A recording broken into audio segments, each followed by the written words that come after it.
ওয়ালাইকুম রহমতুল্লাহি ওয়া বারাকাতুহু আহমাদুন সাল্লাল্লাহু আলাইহি ওয়া সাল্লাম সুবিল্লাহি মিনাশ শাইতানির রাজিম বিসমিল্লাহির রহমানির রহিম বাবু সাদাআকা ফিল কুসুফ। আজকের বক্তব্য ছিল সূর্যগ্রহণের সময় দান খয়রাত করার সম্পর্কে। আনসি হাদিস সহিহ বুখারী প্রথম খণ্ড পর্ব হচ্ছে 16 অধ্যায় 2 হাদিস নম্বর হচ্ছে 1044। হাদিস নম্বর হচ্ছে 1044 আন আবিহি আন আয়েশা আন্নাহা কাআলাত খাসাফাত শামসু ফি আহাদি রাসূলুল্লাহ সাল্লাল্লাহু আলাইহি ওয়াসাল্লাম ফাসাল্লা রাসূলুল্লাহ সাল্লাল্লাহু আলাইহি ওয়াসাল্লাম বিন নাস ফাকামা ফাআতা আলাল কিয়াম সুম্মা রাকাআ ফাআতা আলা রুকুউ সুম্মা কামা ফাআতা আলা القيام وهو دون القيام أوالي ثم ركع فأطال الركوع وهو دون الركوع الأوالي ثم سجد فأطال السجود ثم فعل في ركعة الثانية مثله ما فعل في الأولى ثم إن صرف وقد انزلت الشمس فخاطب الناس فحمد الله وأثنى عليه ثم قال إن الشمس والقمر آيتان من آيات الله لا يكشفان لموت أحد ولا لحياته فإذا رأيتم ذلك فادعوا الله وكبروا وصلوا وتصدقوا ثم قال يا أمة محمد والله ما من أحد أخيار من الله أن يثني عبده أو تثني أماته يا أمة محمد والله لو تعلمون ما أعلم لضحكتم قليلا লিবাকাইতুম কাসীরা। আয়েশা রাদিয়াল্লাহু তাআলা বর্ণিত, তিনি বলেন, আল্লাহ রাসূল সাল্লাল্লাহু আলাইহি ওয়াসাল্লামের সময় একবার সূর্যগ্রহণ হলো। তখন আল্লাহ রাসূল সাল্লাল্লাহু আলাইহি ওয়াসাল্লাম লোকদের নিয়ে সালাত আদায় করেন। তিনি দীর্ঘ সময় কিয়াম করেন, অতঃপর দীর্ঘক্ষণ রুকু করেন, অতঃপর পুনরায় সালাতে তিনি উঠে দাঁড়ান এবং দীর্ঘ কিয়াম করেন। অবশ্যই তা প্রথম কিয়ামের চেয়ে স্বল্প স্থায়ী ছিল। আবার তিনি রুকু করেন এবং রুকু ও দীর্ঘ করেন, তবে তা প্রথম রুকুর চেয়ে অল্প সময় ছিল। অতঃপর তিনি সেজদা করেন এবং সেজদাও দীর্ঘক্ষণ করেন। অতঃপর তিনি প্রথম রাকাতে যা করেছিলেন তার অনুরূপ দ্বিতীয় রাকাতে করেন এবং যখন সূর্য প্রকাশিত হয় তখন সালাত শেষ করেন। অতঃপর তিনি লোকজনের উদ্দেশ্যে খুতবা দান করেন। প্রথমে তিনি আল্লাহর প্রশংসা ও গুণ বর্ণনা করেন। অতঃপর তিনি বলেন, সূর্য ও চন্দ্র গ্রহণ আল্লাহর নিদর্শনসমূহের মধ্যে দুটি নিদর্শন। কারো মৃত্যু বা জন্মের কারণে সূর্যগ্রহণ বা চন্দ্রগ্রহণ হয় না।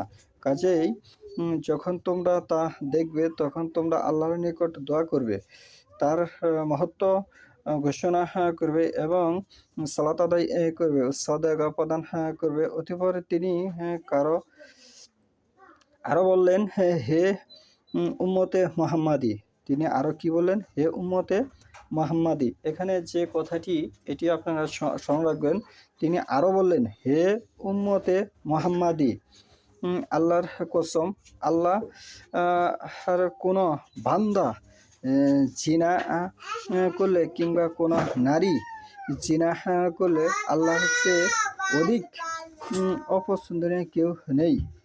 হে উম্মতে মুহাম্মাদি, আল্লাহর কসম, আমি যা জানি তা যদি তোমরা জানতে, তাহলে তোমরা অবশ্যই হাসতে কম এবং বেশি করে কাঁদতে। এখানে 3টি কথা স্পষ্ট হয়ে গেছে এই হাদিস থেকে। উম্মতে মোহাম্মদিয়া বা মোহাম্মদ যে শব্দটা আমাদের ভারতবর্ষে মাচাফি ভাইরা প্রচলন করে থাকে, এটি কিন্তু এই হাদিস থেকে স্পষ্ট বোঝা যাচ্ছে যে এটি রাসূলুল্লাহ সাল্লাল্লাহু আলাইহি ওয়াসাল্লাম তার মুখ দিয়ে উচ্চারণ করেছেন, হে উম্মতে মুহাম্মাদি। এটি আপনি বলতে পারেন, আপনি এটি বলতে পারবেন না যে হে উম্মতে আবু হানিফা, এটি রাসূলুল্লাহ সাল্লাল্লাহু আলাইহি ওয়াসাল্লাম বলেনি। হে উম্মতে শাফি, এটি রাসূলুল্লাহ সাল্লাল্লাহু আলাইহি ওয়াসাল্লাম বলেনি। হে উম্মতে মালিকি, এটি রাসূলুল্লাহ সাল্লাল্লাহু আলাইহি ওয়াসাল্লাম বলেনি, উল্লেখ করেনি তার মুখ দিয়ে। হে উম্মতে হানাফি, এগুলি কিন্তু তিনি মুক্ত উচ্চারণ করেনি। তিনি একটি কথা এখানে উচ্চারণ করেছেন এই হাদিস থেকে, হে উম্মতে মুহাম্মাদি। আপনি মোহাম্মদ শব্দটা উচ্চারণ করতে পারবেন, এতে কোনো সমস্যা নেই। এটি হাদিস দ্বারা স্পষ্ট প্রমাণ। এটি একটি সহিহ শুদ্ধ হাদিস। আসমানি নিশ্চয় কোরআনের পরে সর্বশ্রেষ্ঠ হাদিস গ্রন্থ সূরা বুখারী শরীফ, আর এটি সনদ সহিহ। এটি একটি শ্রেষ্ঠ হাদিস। এখানে কোনো জাল জয়ীফের কথা পরিকল্পনাও করা যাবে না, করলে পাপ হিসাবে গণ্য হবে। এই একটি কথা। এখানে আরেকটি কথা উল্লেখযোগ্য, লাসাহিক তুম শব্দ বোঝানো হয় বহুবচন দিয়ে।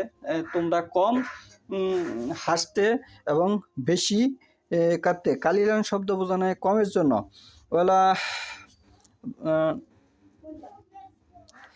বাক কাই হে তুম কাসিরা, তোমরা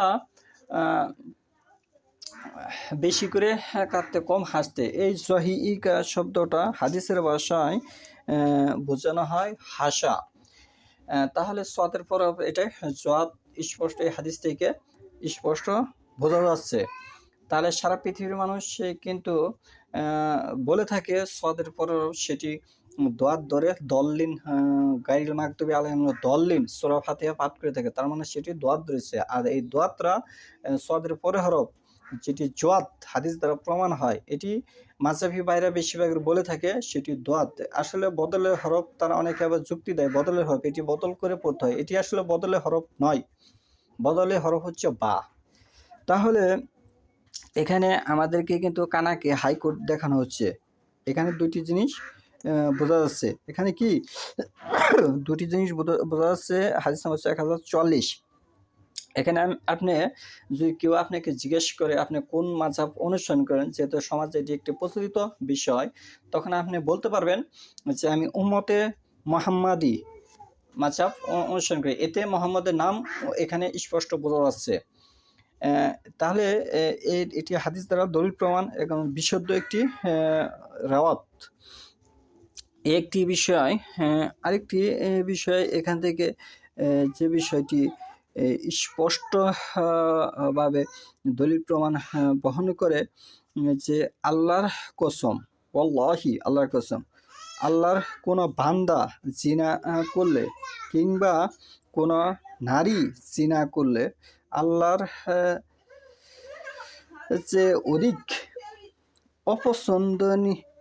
অপছন্দকারী কেউ নেই। আল্লাহর কাছে অপছন্দকারী কেউ নেই।